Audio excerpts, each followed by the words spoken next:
Next जो concept हम लेने लगे हैं वो है coding and scaling method.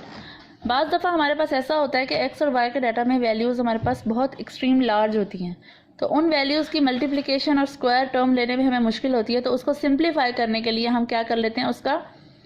You and we बना के कोडिंग मेथड ले लेते हैं।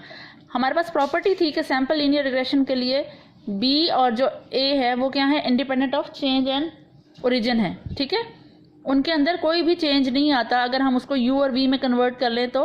कोई प्रॉब्लम नहीं होगा। तो उस सूरत हाल में क्या होता है कि हमारे पास U I is equal to होता है X I minus P over H,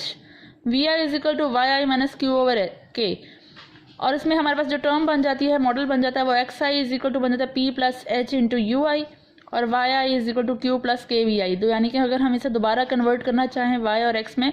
तो भी हम कर सकते हैं। तो इससे हमारे पास X bar is equal to P plus H U bar, Y bar is equal to Q plus K V bar. इसके लिए एग्जाम्पल मैं आपको करके दिखाती हूँ जिससे आपको प्रॉपर मेथड समझ आएगा। जैसे 14.3 है, उसमें क्या है कि हमारे पास नंबर ऑफ ऑब्जर्वेशन है 1 2 3 4 5 6 7 और 8, और नंबर ऑफ वर्कर्स एक्स आई है हमारे पास 1 2 3 4 5 6 7 8 और वाई आई की वैल्यू जो टर्न्स ऑफ स्टील्स वो प्रोड्यूस कर रहे हैं, इतने नंबर ऑफ वर्कर्स इतने टर्न्स ऑफ स्टील प्रोड्यूस कर रहे हैं, तो ये उनकी वाई वैल्यूज़ हैं। अब इस डाटा पे बज़ाहिर आपको लग रहा होगा कि इतनी बड़ी वैल्यूज़ तो नहीं है, लेकिन उन्होंने आपको यू वाला मेथड जो कोडिंग मेथड है वो समझाने के लिए क्या कहा है कि estimate the line of regression using u is equal to x minus 4.5 over 1/2। ठीक है, 4.5 उन्होंने गिवन दिया है, 1/2 आपको हाइट है, इन दोनों के दरमियान की हाइट कितना डिफरेंस है,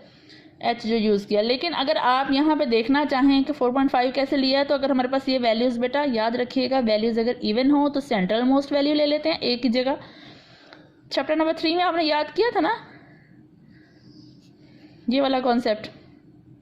तो यहाँ पे भी ये वही कॉन्सेप्ट ही फॉलो हो रहा है, बस इसमें उन्होंने एच की जगह आपको खुद वैल्यू दे दिया और एक ही जगह भी ना हो तो अगर आपके पास ऑड हो वैल्यूज़ तो सेंट्रल मोस्ट वैल्यू, इवन हो तो सेंट्रल टू वैल्यूज़ का मीन पॉइंट। एक्स आई वाई आई लिख के अब यू आई कैसे बनेगा, हर एक्स आई में से आपने 4.5 को माइनस करना है और डिवाइडेड बाय 1/2 करना है, तो ये हमारे पास एक नया वेरिएबल बन जाएगा you I.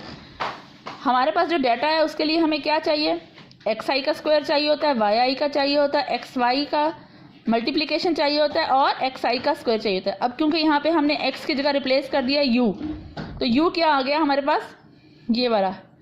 Some of U I is equal to 0, sum of Y I is equal to 26, U into Y I, इसको दोनों को मल्टीप्लाई कर लें, इसका सम आ गया, एंड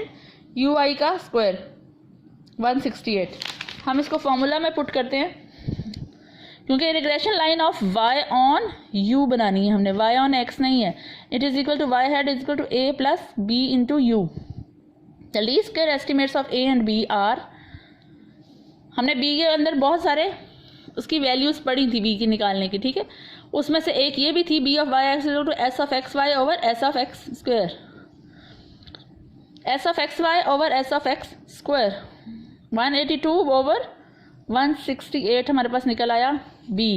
और a के लिए भी हमारे पास एक प्रॉपर्टी है कि वो क्या है, a is equal to sum of Y i over n, 96 over 8 is equal to 12।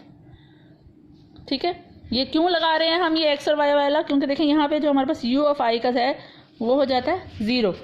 अगर आप इसको बाकायदा फॉर्मूला में पुट करें तो भी ये यही आएगा। हमारे पास वैल्यूज़ आ गई,